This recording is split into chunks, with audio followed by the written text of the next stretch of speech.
to make a feature that will use the buttonhole, which is another required element for this project. So I'm going to make a tube. I'm actually going to use some Velcro on the tube. And then I'm going to make some items that will have buttonholes that can be fed on and off the tube for an activity for a child to do. So I have a piece of fabric that is 2.5 inches wide and 13 inches long. I'm going to fold it in half, right sides together. Because I want the tube finished on both ends, I'm actually going to leave the hole in the center of the tube rather than on the ends, which I might normally do. So I'm going to start stitching from the folded edge, and I'm using a 1/2 inch or a 1.3 centimeter seam, and I'm going to use the corner method. So I'm going to go right to 1.5 for my stitch length to start with, because it's not very far to the corner. And I'm going to back stitch,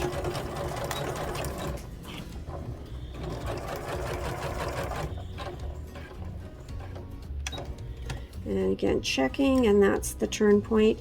One stitch, turning, stitching for a couple centimeters, and then I'm going to lengthen to 2.5 or 2.6. Now I did not make any marks here. I'm just going to sew towards the center, and then I'm going to back stitch, and I'm going to skip forward. I'm going to go about 2 centimeters, and I'm going to back stitch probably a little more than 2 centimeters. Sew to the next side. When I get close, go back to 1.5 for stitch length.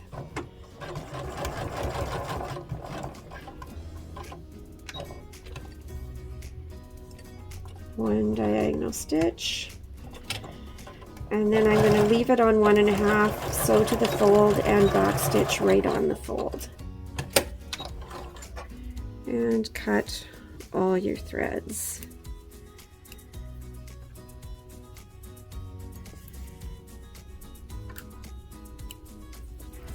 And clip your corners just like we did on the pocket earlier.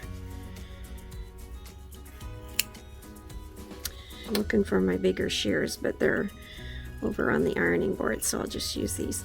So you're cutting both of them. I'm cutting off about 4 millimeters, 1/4 inch. Little less than 1/4 inch, and then I'm cutting one side shorter than the other. This just gives you a neater finish when you turn it. It gives a sharper edge, less bulk where your seams are, because they're not right on top of each other, they're staggered. This is called grading when we do this.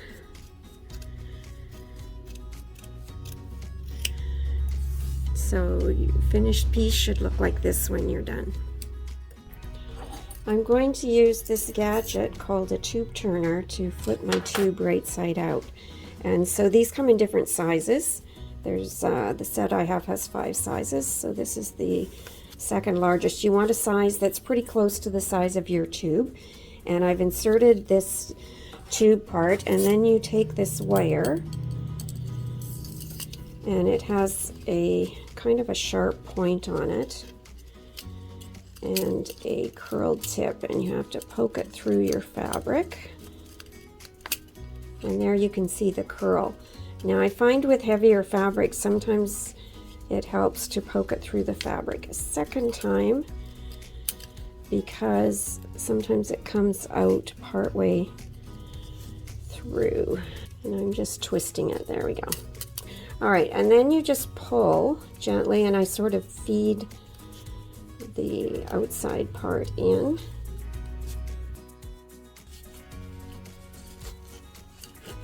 And then just pull it out the other end of the tube, and then you untwist your end. And then we're going to do the same with the other side.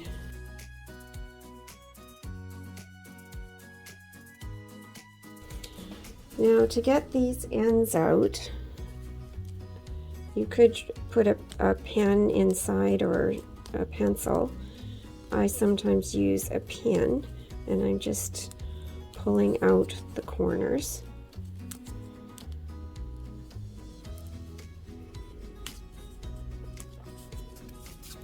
I'm using the twill fabric. It's a little bit heavier, so it's a little bit harder to get those corners out.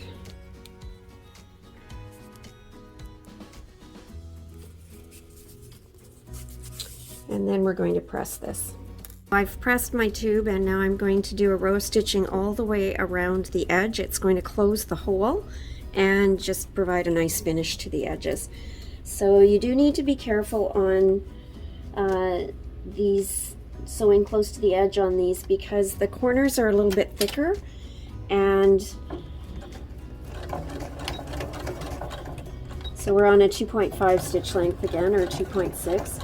So sometimes you have to just help it move slightly at the corners because of the thickness of the fabric there. So I'm just really watching, and I am using a little extra pressure just to get it moving.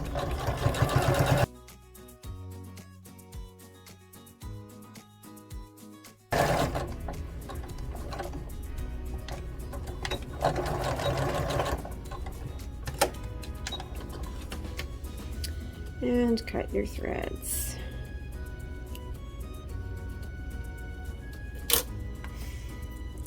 And there's my tube feature. So now I'm sewing my Velcro to one end of this strap that I made. And so I've cut just a square of the Velcro. This is the softer side of the Velcro. There's another side that this is going to attach to.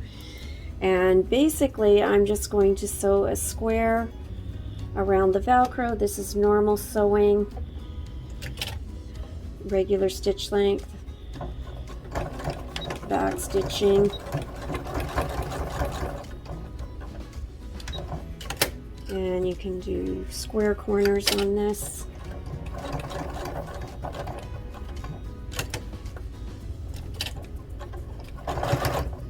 And if you really want to make sure it's secure, you can also do an X across the middle. So I'm going to do that. So I'm just diagonal stitching right now. I've done 3 sides. And then I'm going to double stitch across the bottom. And then I'm going to diagonal stitch back. And then I'll finish by stitching across the top.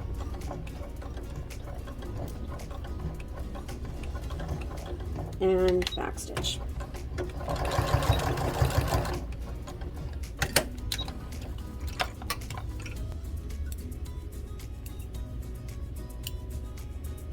So it looks like that on the other side, and that's the Velcro side. So I've got my strap positioned where I want it on the quilt square, and I'm actually going to sew the other piece of Velcro on at the same time that I attach the strap to the square. So it's going to go right there, and so then this will hook onto there when it's finished. And I'm going to do this the same as the other one. I'm going to sew a square with an X in the middle. So we'll start with our back stitch. Now, what it doesn't like is that because of the thickness, the back of my foot is lower than the front of my foot. So there's a couple things. You can actually buy a gadget to help with this. Or I'm going to use, this is my extra Velcro. I'm going to stick that under the back of the foot to level the back of it, and that's going to allow this to go forwards through that thicker part. And then I'm going to go to the bottom corner and pivot, sew across the bottom again. Now I'm going to diagonal to the other corner. This is not as bulky right here, so I'm not going to need that Velcro.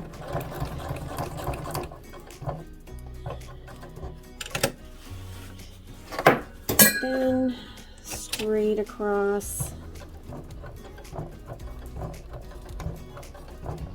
And I'm just using a little bit of pressure just to help it, because that's a bulkier part of where I stitch the strap, and back stitching. And we're done, and I dropped my scissors on the floor, so I will get those and cut the threads there.